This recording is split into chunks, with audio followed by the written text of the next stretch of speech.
योग शिक्षक, जिला संगठन मंत्री एवं तहसील प्रभारी मिल्कीपुर अयोध्या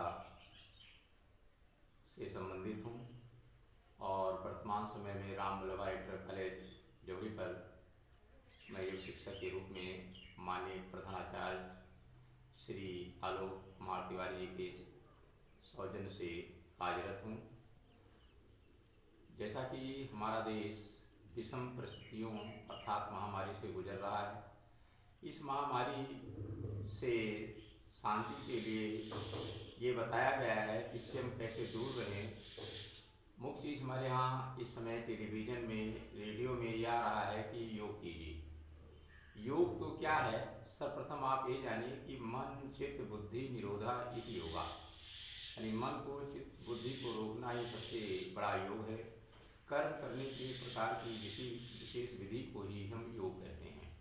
जैसा इसका नाम है, कोरोना अर्थात कोई रोड पर न जाए। मैं पहले भी बता रहा था, सड़क पर घूमने से कोई लाभ नहीं है। हमारे देश के प्रधानमंत्री श्री नरेंद्र मोदी जी और आदित्यनाथ मुख्यमंत्री योगी जी हमेशा एक कमरे पे बैठकर, एक जगह बैठ कर के अपना योग करते हैं। 1 घंटे योग करते हैं और 23 घंटे स्वस्थ रहते हैं और बिना थके हुए 18 घंटे काम करते हैं।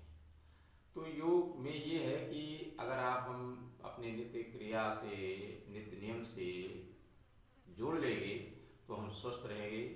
क्योंकि वर्तमान समय में शरीर स्वस्थ है तो समझ लीजिए कि सब कुछ है। संसार में 6 सुख बताए गए हैं।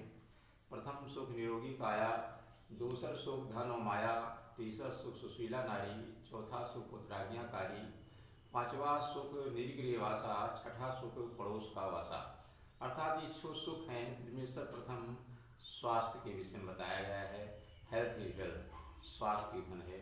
अत कष्टात् दशा सब जीवित निरपेक्षा न भवंत, खल जगत प्राणी नाम हृदया।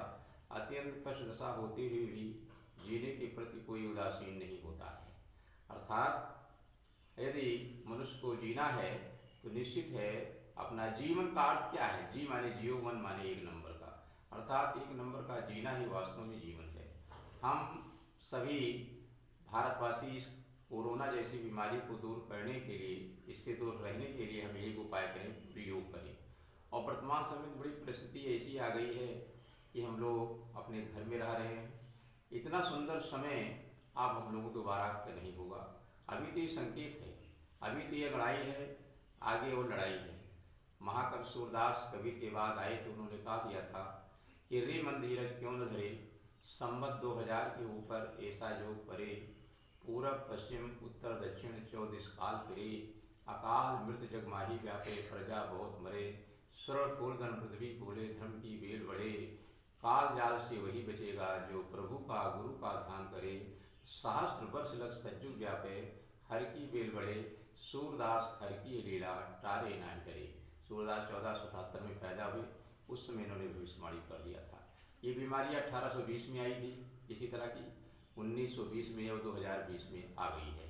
तो हम लोग ईश्वर का ध्यान करें, अपने घर पर रहें और जैसा कि प्रधानमंत्री जी का आदेश है कि 2 गज की दूरी बहुत जरूरी, तो उसका पालन करें। थूके ना, थूकने से बीमारियां फैलती हैं, वायरस फैलते हैं। तो निश्चित जान लीजिए कि अगर हम ईश्वर का ध्यान करेंगे, योग करेंगे प्रतिदिन, तो योग के विषय में मैंने बताया, इसमें आपको कुछ सूक्ष्म व्यायाम होता है और कुछ प्राणायाम होता है। इसको अगर हम करते रहेंगे, लेकिन एक दिन नहीं, प्रतिदिन अगर प्रतिदिन करेंगे तो निश्चित है इसका लाभ होगा। जैसे हम सांसों के लिए एक भस्त्रिका प्राणायाम होता है। जब हम 70 बार कूदते हैं, 70 बार कूदने के बाद 2 नंबर की जब पीटी तो सांसें हमारी फूलना शुरू हो जाती हैं और हम बैठ जाते हैं पद्मासन में। और पद्मासन में बैठने के बाद सांस को कैसे निकालते हैं,